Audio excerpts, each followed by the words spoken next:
দেখো মনি, বিষয়টা তা না, আর তুমি আমাকে ভুল বুঝতেছো মনি, আমি তোমার ভালোর জন্য বলতেছি। মনি, কাজ শেষ? হ্যাঁ নয়ন, কাজ শেষ।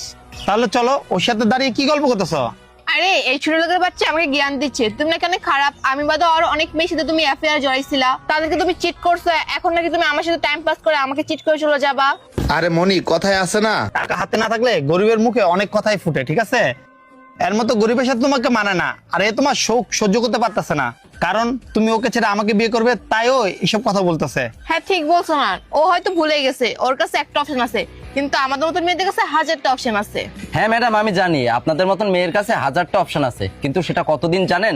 যতদিন আপনাদের এই সৌন্দর্য থাকবে ঠিক ততদিনই। মানে কি বলতে চাচ্ছিস তুই? মানে তোমার বয়সের সাথে সাথে যখন তোমার এই সৌন্দর্য শেষ হয়ে যাবে না, তখন তোমার হাজার অপশনটাও শেষ হয়ে যাবে। এই ফকিনি বাচ্চা শোন, তোর সাথে আমার ডিভোর্স হয়ে গেছে না, এখন তুই তোর রাস্তা মাপ, আর এখন আমাকে আমার রাস্তা থাকতে দে। আর শোন, আমার কাবিন নামা